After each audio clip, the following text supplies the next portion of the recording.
And there we go. Hey, folks, this is Book Talk with Corbin, and I am your host. And today I'm really excited about having with us Dr. Michael Rectenwald. He's the author of 11 books, including Thought Criminal, Beyond Woke, and my personal favorite, Springtime for Snowflakes. And we're going to ask him a little bit about a couple of his books, but probably particularly that one. This brother has a long, distinguished academic record, but today we just want him to talk about himself. We're going to bring up, again, talk a little bit about his books, so we can get to know him better. And of course, I want to encourage my listeners. You got to get his books, particularly with the situation that's going on right now, and what's going on with these college campuses and these universities. And he's appeared on a lot of other great shows. Tucker Carlson, Glenn Beck. We are honored and privileged to have you with us today, Dr. Rectenwald. Thank you. Thank you very much for having me. It's great to be here. Sure, we love it. Doc, can I start talking a little bit about, let's start with this Thought Criminal. Yeah. Right there. What was that about? It's a novel. It's a sci-fi thriller. And the premise of the novel is there's a virus. But in this case, in this novel, the virus is actually, according to the protagonist, it is nanobots. It is nanorobots which attach to the neurons of the neocortex and connect the subject to a vast database and processing system called collective mind. And so the whole object of the protagonist and a few other people in a network of thought deviationists, as they're called, is to stay free of the virus so that they can stay free from connecting to collective mind, which will overwrite their thoughts and take control of their personalities. When did you publish that book? That just came out in, what was it, December 1st. December, just recently? Yeah. Okay. All right. Because as I'm sitting there listening to you, I'm saying to myself, that doesn't sound like fiction too much. I'm sure you probably heard that a couple. There's a premise. It's like a metaphor for our times, for sure. But there is a fictional plot that's entirely intrinsic to itself, Mm-hmm. So it has a very tight plot line and a lot of twists and turns. Right. But the premise is there, and then it just it just sort of evolves out of that premise. Right. Now here's another one here I was interested in asking you about, Beyond Woke. It looks like you put that out back in May of 2020. Yeah. Yeah, Beyond Woke. And now, Doctor, I have to admit to you, I've got a lot of liberals and leftists on my Facebook page, and every so often they'll say to me, I'm woke. And I'm saying to myself, it's the middle of the day. Why would you be sleeping? You work third shift? I mean, honestly, I don't know what that means. Can you define that for me? Well, it was a term that really, of course, meant as a past participle for wake.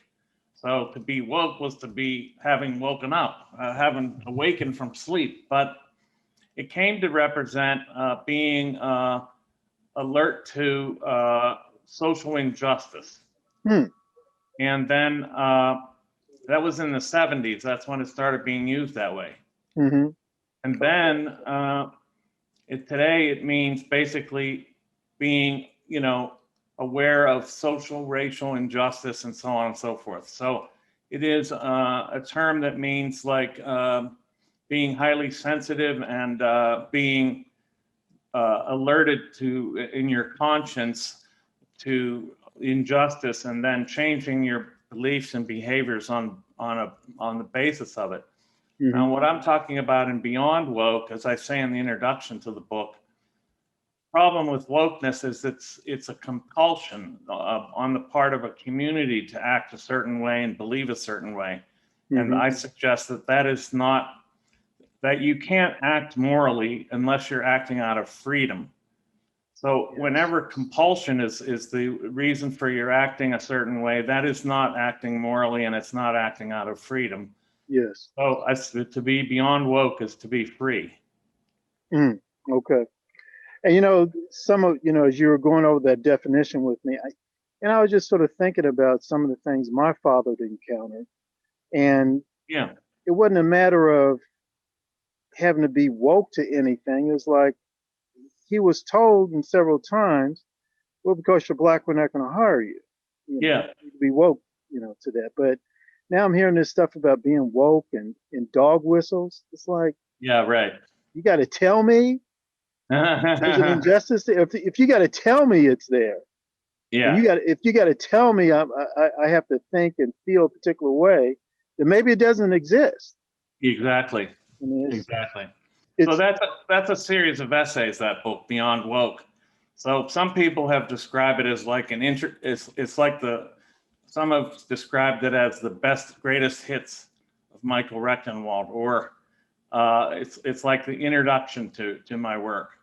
You can get, they're all standalone essays. You can read them in any order. fantastic. Pick it up wherever you want, whatever attracts you, read it, and Right. yeah. All right, folks, this is Book Talk with Corbin. I'm your host, Dr. Rectenwald. Where can we get your book, Beyond Woke? Where are some places we can get it? Okay, first of all, you can go to my website, michaelrectenwald.com, RECTENWALD.com, michaelrectenwald.com, one word. And then I sell them straight off of my book, off of my website there. There's a link to Apogee Books, and that's where you can buy them from me directly, and I send out signed copies. Or there's links from the books to Amazon, and so I prefer people buy them either from me or Amazon. Why Amazon? As much as I don't like this Goliath that it is, it has the best ranking system out there. Okay. And so it helps drive the rankings up. Great. And the rankings obviously Help sales.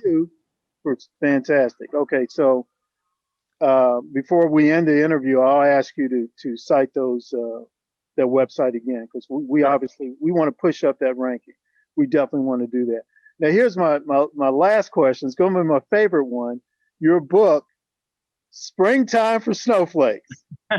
First of all, we need to give somebody some extra money for coming up with that title. Did you come up with that title? Yeah, I did. I don't know how. It just jumped into my head, and I said, wow, that's it. I'm going with it. Yeah. Some people try to talk me down from that title. They said it's too derogatory. I said, no. The title has helped sell the book a lot. But it's a memoir of it's really a memoir of my journey through the left. I was a leftist. I was indoctrinated into it, and then I came out the other end. And it's all about how, through my graduate school education, primarily, how I got indoctrinated into leftism, and then how I came out of it as well. So it goes into some pretty heavy theory, left, like critical theory and postmodern theory and all that, because I had to study all that in my PhD work. Wow. Okay. You remind me of Dr. Thomas Sowell, because he was talking about how he started off as a Marxist. Right. I know. He was a Marxist too, and I was a Marxist as well. Right. And then, I've interviewed Dr. David Horowitz in the past, and he talked about how his family were hardline Stalinists, and he came through it. And he talked about his association with the Black Panther Party. That really meant a lot to me, because as a young black man, I was really into the Black Panther Party, read a lot about it. Yeah. But I tell you what turned me around is when Eldridge Cleaver came back to the United States. And I actually sent him a letter when he was in prison, and he wrote back. Wow. Yeah, he wrote back a lengthy personal letter, basically saying, the socialism, Marxism, all that stuff is just a bunch of nonsense. It's terrible.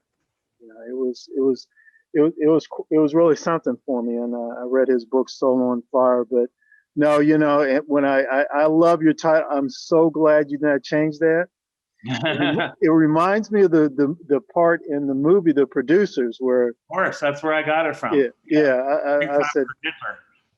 Yeah. I said, this is it. This is it. We got to promote this book, Happy.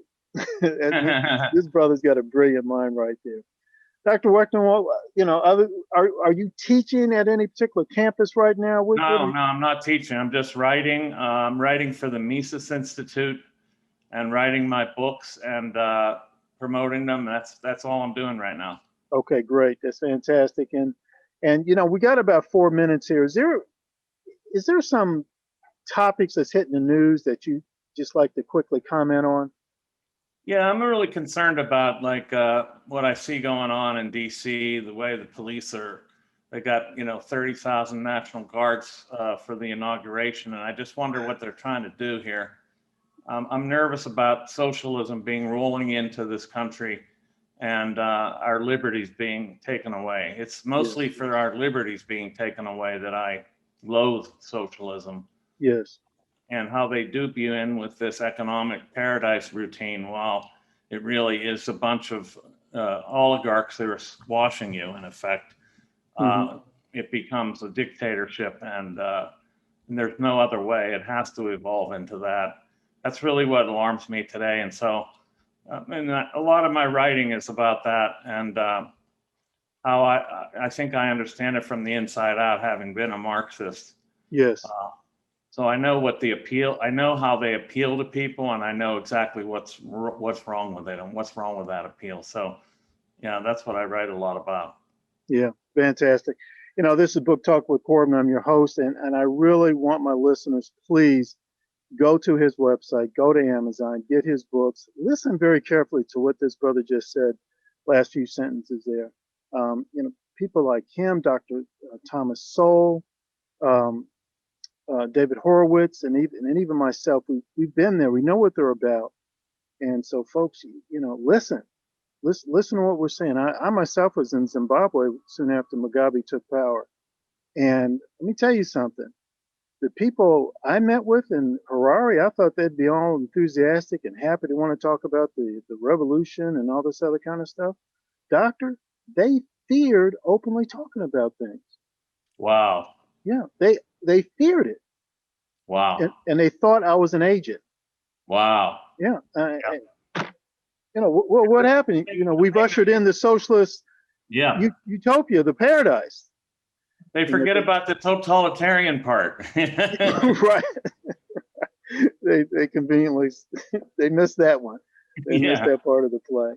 Doctor, I really appreciate your time with us. Hey, before we leave, give me those websites again for my listeners. Yeah, michaelrectenwald.com. That's MICHAEL Rectenwald, RECTENWALD.com. All right. All right, folks. This is Book Talk with Corbin. I'm your host. Doc, I hope that we'll be able to do this again sometime. I hope so too. Thanks for having me. Thank you, brother.